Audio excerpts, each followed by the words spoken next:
It's a great day. My name is Che Brown, the Happy Entrepreneur, and welcome to the Happy Entrepreneur Show, the #1 business development and revenue focused late night show in the country where we are on a mission. And our mission really is to inspire. Our mission is to empower. And our mission is to provide you, that's right, you, the hard-working entrepreneur, with all of the resources that are necessary to execute that big vision you have for the people you were called to serve. And on this episode, we have the one and only Dr. Ebony Stone. She's in the building. She'll be talking about embracing pauses, how to really avoid burnout. That should be interesting. What's going on, Dr. Ebony? How are you? I am great, Jay. How are you? I'm doing fine. You know, I had a chance to meet you. Some folks I never get a chance to meet in person, so I'm glad we could reconnect here, which is super amazing. Folks are reading. They haven't read your bio yet, so they don't know about you. We'll get to that. Some people have already been to your website. They've already Googled you, but they might be curious. Jay, why are we talking about burnout for where we are in the world today? I mean, there's AI that can tell people what to do and help them relax. There's on social media, they can go watch a video on YouTube and get motivated and pumped up, yet they're burned out. So here's the question. Why are folks burning out these days with all these tools around them? I think that's an amazing question. And I think the answer is in the question. It's because of all of those tools and all of those things. We live in a world where we never shut off. And we have to. We were designed as human beings to shut off sometimes, to take some time to be reflective. And we're in a 24-hour economy, a 24-hour world, a 24-hour, 365-day world. And we have to take time to rest. But That's what why do you say people are burning. I love it. And what do you say to the person, and I'll just frame it for you. 70 number of our audience are dualpreneurs. And if someone watching right now say, well, Shay, first, there's a reason why I burned out. How does she even handle priorities? Number one, some folks have a full-time job and they're a full-time entrepreneur. There are other folks who are watching to say, I got a husband, or I have a wife, or I have a relationship I'm involved in. Other folks saying, let her know I have kids, Shay, and I got to take care of the kids. And my kids have a schedule as well, or they're a caregiver like myself, or some of them are involved in their community. And there's someone I know, one of y'all are watching now and saying, Shay, I got a list of other things you ain't even got to. So ask her the question, how does she take care of herself? Or what does she recommend to someone they can take care of themselves when everybody else is counting on them? And so there's a reason why they're overstressed. So how do you deal with so many competing priorities? If that makes sense Yes, to you? so makes so much sense. I am just like all of your listeners, right? I am a wife. I am a mother. I am an entrepreneur running multiple businesses. Until recently, I was working a full-time job. I have parents that are aging that I'm caring for and all of the things. So I get it. I get it. And so someone once said to me, and it sat with me, that we try to balance things, right? And when we try to balance, the pure definition of balance means that you're giving the same amount of energy to all the things. You can't do that. It is about prioritizing, just like your question asks, like, how do we prioritize? And I think it is about being open and honest in communication with all of those people that you are giving to, right? They need to understand that you need to give to yourself. So it's about having conversations with your children. Believe it or not, children are extremely resilient and they understand. The people that understand most are my children. When I say, listen, mom needs a break. Now, my children are a little older. So if you got toddlers, that's a little different, right? My children are older. Your spouse needs to understand. Your significant other needs to understand. And quite frankly, your employer needs to understand. I was blessed to work for, my last employer. They did understand when I said, hey, I need a break. They understood my schedule. They understood that I was prioritizing family. And so the key is in communication, I think.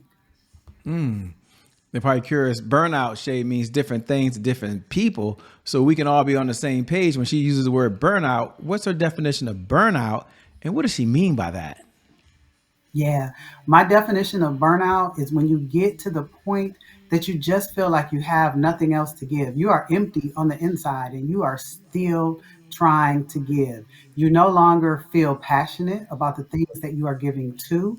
You don't feel the things that you used to have that just joy about going to. You no longer have that joy about. You have just given until you have no more to give. I love it. And you talk about embracing pauses, the pause. What does that mean? Does that mean I just stop everything I'm doing? Does it mean I do a review of what's going on? Just for the audience, please kind of open up and expound on that if you would. I think it's a great concept, by the way. Yes, yes. Actually, pausing, you can pause quickly. You can pause kind of in an intermediate way, and you can take some long pauses. So for me, pause is an acronym. And so it is a framework that I work through. And it is about, like you said, stopping, right? For me, I'm a spiritual person. So in that pause, actually praying. And then I'm analyzing the situation I'm in. I'm trying to understand it. I'm strategizing for my move forward. And then I'm executing on that move. So it's not just about stopping, it's about stopping in the moment to figure out where to go next. So a pause could be quick, right? It could be like today, I told someone, give me a moment. I am going to process this and then I'll give you an answer by tomorrow. A lot of times we feel like I got to give you an answer right now. No, I'm not, because I need to analyze the information that you just gave me, understand it. I need to think about it strategically, and then I can talk about, what execution looks like. Sometimes it might be a thing of, okay, I'm just tired and I need to refresh. I need to put down all the social media, and I need to, if I'm blessed enough, just take a staycation, or maybe I take a week vacation and I disconnect from everything so that when I come back, I can take those steps. Or if things have gotten to a point where you need to walk away for a longer time, right? I was at a point in my life where I was dealing with high anxiety. I had been diagnosed with depression. I needed to pull away for a longer amount of time. And sometimes, hopefully in our employment, there are laws that allow us to do that if we need to do that. So it just depends on the situation. But pausing is about pausing and praying, analyzing your situation, understanding it, strategizing for your next steps, and then executing. I love it.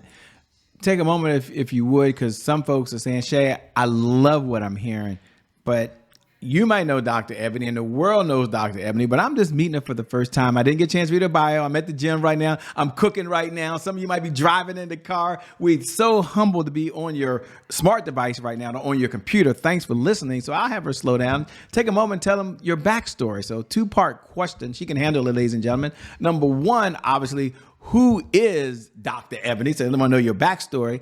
And number two, what was that defining moment that you said, you know what? I'm going to help other people be able to avoid or have a breakthrough when it comes to burnout. Yeah, great question. So I typically tell people I'm just a girl from Detroit who is determined to make my dreams come true, and I want to help other people do the same, right? I'm a wife of almost 23 years. I'm a mother of three amazing children. I shouldn't call them children anymore because I only have one minor, but they're 24, 19, and 16. They're some of the most amazing human beings you ever want to meet. I have a career that spans almost 30 years in leading some of the most dynamic teams across large organizations. I've done some time consulting, and even in some startups. And then I'm an entrepreneur. I dabble in, some real estate and things like that. But I also have a coaching company where I help people implement strategic pauses. I'm a lifelong learner, so I have multiple degrees, including a doctorate in business administration, where I actually studied mentorship. So I know a lot about mentorship and coaching and those sorts of things. But at my heart, I'm just a girl from Detroit trying to make her dreams come true and help others do the same. I love it, Vi. I love that all that you do. So the moment they've been waiting for, ladies and gentlemen, if you got a paper and pencil, I'm going to ask her, okay, you've got to pause. What are 1, 2, or 3 things that you can do so you don't find yourself stuck in this burnout phase and you're able to be very, very, I'm going to call it productive and live a joyful life. Don't you love that? So question, what's maybe 1, 2, or 3 things you're going to recommend to folks that tuned in and they're ready to go right now? I love that. The first thing that I recommend for everyone, I'm a big believer in therapy. Therapy is a pause in and of itself because it pulls us away from the day to day and it allows us to just kind of work through those things that are going on in our day to day lives. So some of us are going to have to back up because we haven't been in therapy for a while, and we're going to have to work through some things that happened a long time ago. But therapy helps you just kind of work through those things. So I'm a big advocate of therapy. I think that's number one. Number two, like I said earlier, I think communication is key. I believe that oftentimes, and I can speak from the perspective of like what would be termed a high achieving Black woman, we often don't share what we're going through. We don't share in different circles. We don't share with our families because we don't want to disappoint them. We don't want them to think that something is going on. We don't share at work for the same reasons, right? We're climbing that ladder. I don't want you to think that I need to take a step back and just pause for a hot second. Competition is fierce at the corporate level, right? We don't share often with our friends for similar reasons. But I think communication is key. As I started to communicate, I found two things. One, that people were very respectful of me saying, let me have a moment, right? Let me just take a pause. People started actually to respect that more than me just giving answers and moving forward and pushing through instead of just taking a moment to understand, right? And then I think that you one therapy, two communication, friends and family will understand, and then three give yourself some grace. Right? We live in a world where we're trying to be perfect, and none of us are. It is okay to shoot for excellence, no, I mean for perfection, knowing that you will not get it, and you will only get excellence. You will not find perfection. None of us are perfect, so you have to give yourself some grace. I think those are the three things that I would tell people to do. I love it. Well said, by the way. And I'd like to revisit, if we can, quickly. Number one, you talked about therapy. And I'd like for you just to talk about not the importance of it, but why it's necessary. I mean, in certain communities, at least in my community, and I might be just in my little circle, going to therapy is like, it's the last thing we do, by the way. We like to go to the church, and there's nothing wrong. My mother was it's a bishop, by the way. I grew up in a Pentecostal church, by the way, so I get it.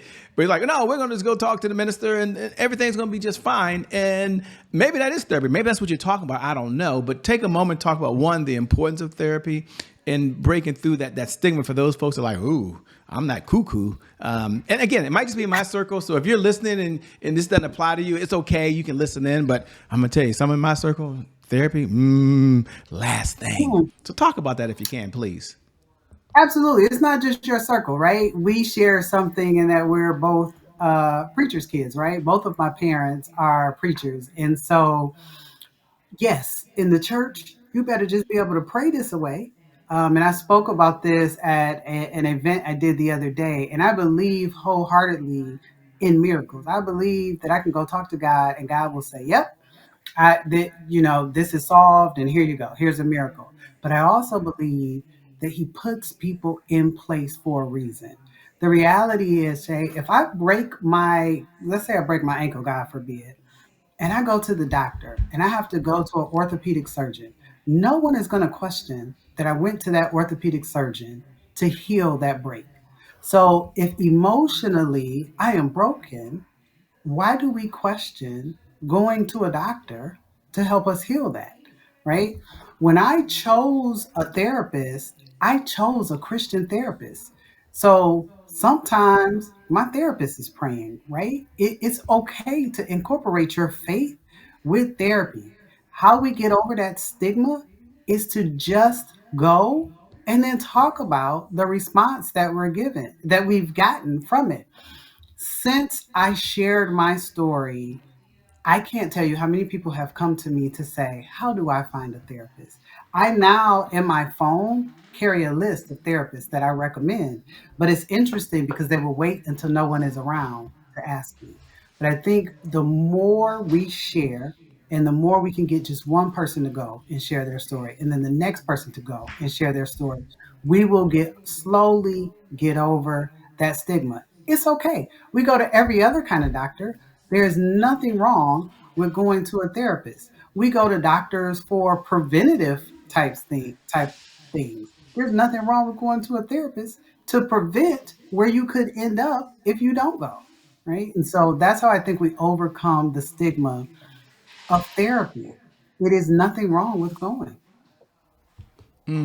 I love it. And it's a great segue to a segment we have here called Today is My January 1st. Now, for those folks who tune in every night at 11 p.m. Eastern Standard Time, you wait to say these magical words, and it doesn't matter what day it is. You can go ahead and repeat after me. Today is my January 1st. Happy New Year to you, by the way. For all the other folks who are, well, you're tuned in for the very first time. Welcome to the Happy Entrepreneur Show family. Today is my January 1st is our personal mantra, by the way. It represents a fresh start. It represents a do-over. It means our past, no matter how dark and gloomy that past is, or maybe how bright and sunny that past is, the past no longer equals our future. And so my question for the one and only Dr. Ebony on the other side is, number one, when you hear those words, today is my January 1st. What do you hear? What do you hear? And number two, what was another moment in your life where there was a setback, there was a challenge, and how were you able to bounce back for it? Maybe your life's been perfect. We'll find out in a minute, ladies and gentlemen. I love that. So happy New Year, right? Today is my January 1st. What does that look like for me? For me, that just looks like taking a step in the direction I want to go. On January 1st, we set all of these New Year's resolutions, right? And so we start off on them. I think if every day is January 1st, then every day you're taking a step. And it's not about that New Year's resolution looking out to December 31st. It is about looking at today. What do I do January 1st? I start. I take a step in the direction that I want to go. So that when tomorrow is my January 1st, I take step number two in the direction that I want to go. We all have something in the back of our minds that we want to do. And we know how to get started. Just start. January 1st is a great time to just take one step. I don't care what it is, right? If you want to write a book, sit down at the computer and write a few words. That's step number one. And then tomorrow, write a couple more words. If you want to learn a new skill, sit down and figure out where the class is. I think it is just about taking one step and January 1st happening over and over and over. And then you find yourself on a journey. It's not just a step. So that's what that means to me. You asked a question about where I found myself at a turning point. Yes. And I think, like many coming out of the pandemic, I found myself at a turning point. In the pandemic, I went into what I call overdrive. I wanted to make sure that everybody was safe. I wanted to make sure the teams that I was leading, all of those people were safe. I wanted to make sure that my children were safe, my family was safe. And I found myself just going nonstop. Life stopped on the outside, but for me, it really just sped up. There was no dividing line between work and home. Everything was happening in the house. Children were going to school in this space, and everything was just going super fast. And I never stopped to process my own emotion because I was in crisis mode. I think the world was in crisis mode.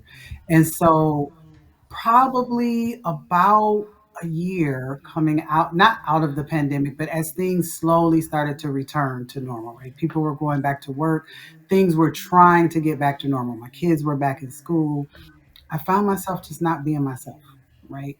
I didn't really care. I would go to work and I didn't really care. That has never been me. Physically, I was not myself. I was dealing with physical ailments that I had never dealt with before.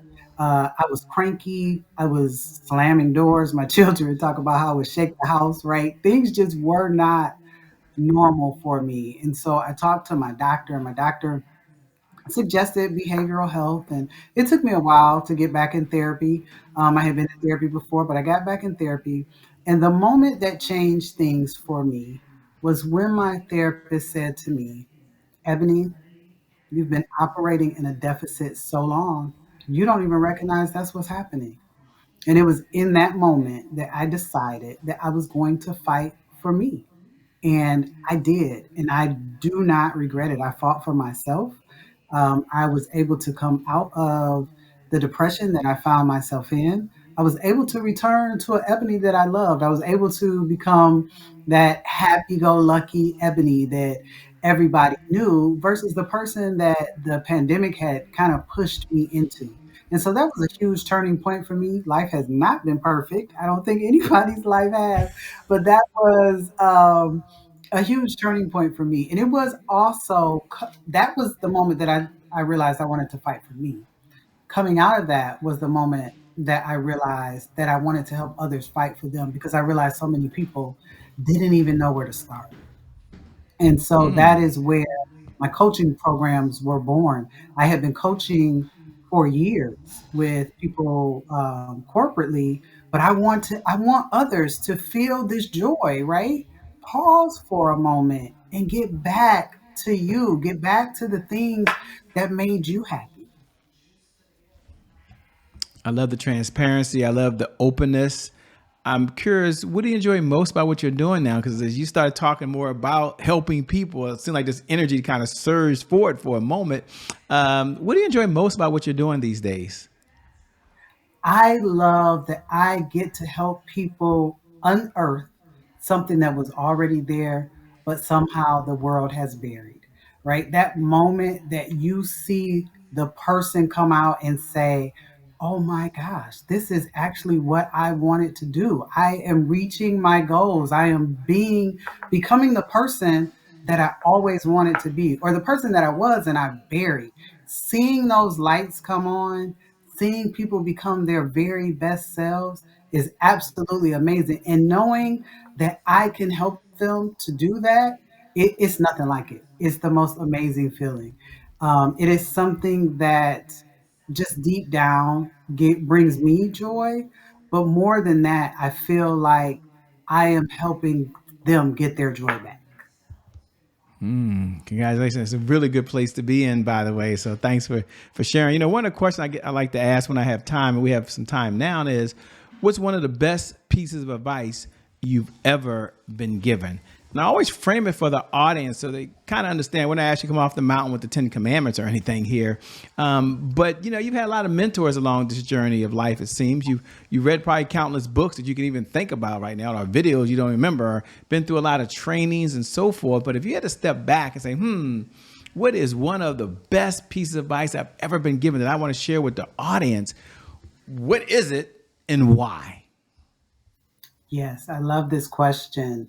The best piece of advice I think that I've ever been given, and I've been given this advice in a number of different ways from a number of different people, is that you have to be authentically you.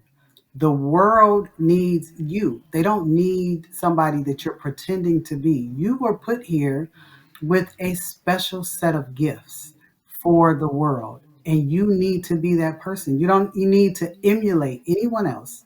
You need to be authentically you. I have been given that advice from mentors.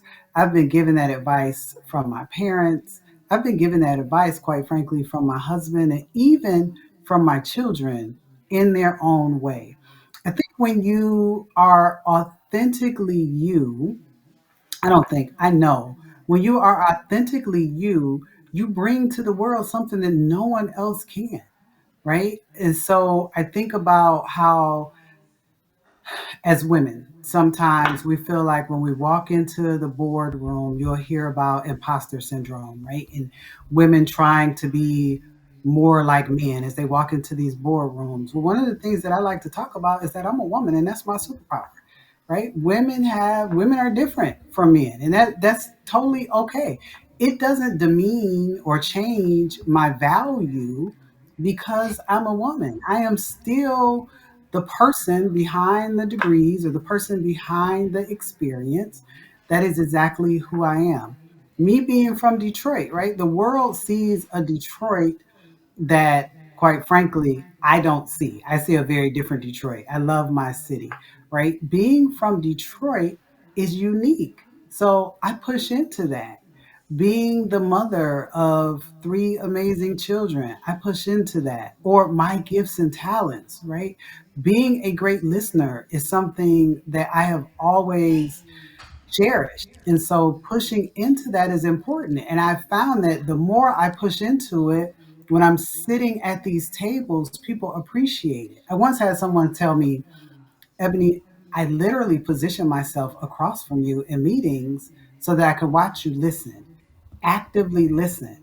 That was amazing to me. Nobody says, I'm watching you actively listen, right? Not usually, but that's who I am.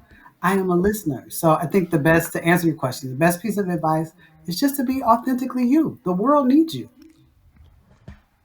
The world needs you. How true is that? What do you do for fun when you're not out saving the world, making a difference, help people pause and get past burnout? What do you do for fun these days?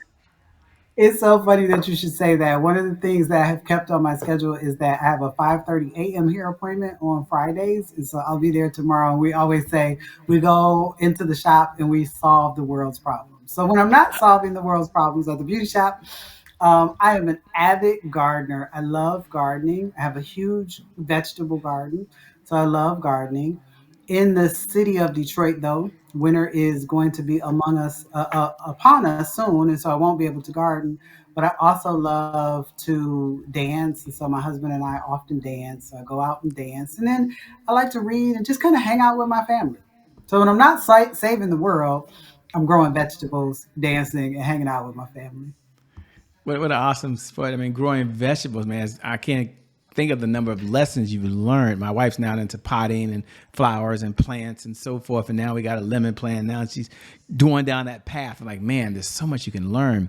As we come down the home stretch, two-part question. Number one, what type of clients is your firm looking to work with these days, if any?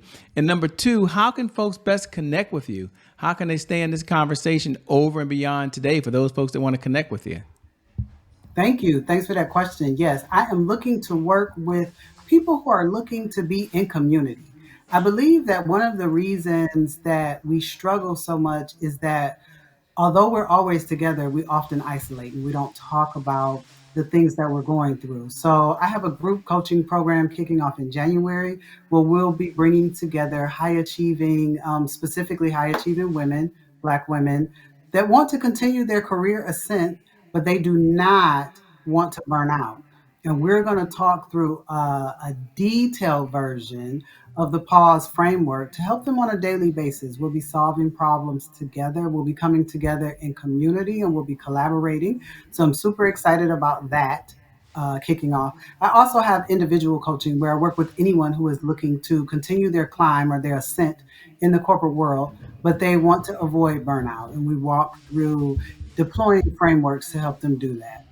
And where can people reach out to me? Yeah. You can all email me at ebony@drebonystone.com. You can also catch me on all the socials at drebonystone.com or at my website, drebonystone.com. Well, let me say thank you so much for being part of the Happy Entrepreneur Show. I can't wait to connect with you again soon. Absolutely. Thank you for having me. And thank you, viewers, man. Thanks for inviting us in on your smart device right now. Maybe we're on your smartphone. Maybe we're on a tablet. Maybe some of you, maybe we're on your TV screen. I know that's kind of crazy, isn't it, right now? Or maybe we're just playing in the background while you're at the gym right now. We appreciate you listening to the podcast and being a part of this. And I never get tired of reminding you every night at 11 p.m. Eastern Standard Time, no matter what's going on, that you're special, that you really are a unique individual. There's no hyperbole here. There's no rah-rah here. This is the reality, and that no matter what's going on in your life, whether you're doing really, really well and you're getting to that next level, or life's hit you with the punch you never saw coming, the one thing I believe is that today is your January 1st, and because of just that one reason alone, your best is still yet to come. Your best is yet to come. Your best is yet to come. With that being said, my name, by the way, is Shay Brown. It hadn't changed. The Happy Entrepreneur. Make it a great day, everyone. We'll make some good things happen. We connect again next time. God bless. Thanks a lot, Dr. Ebony. See you again later. Peace, everybody. Thank We you. out. Bye, everyone.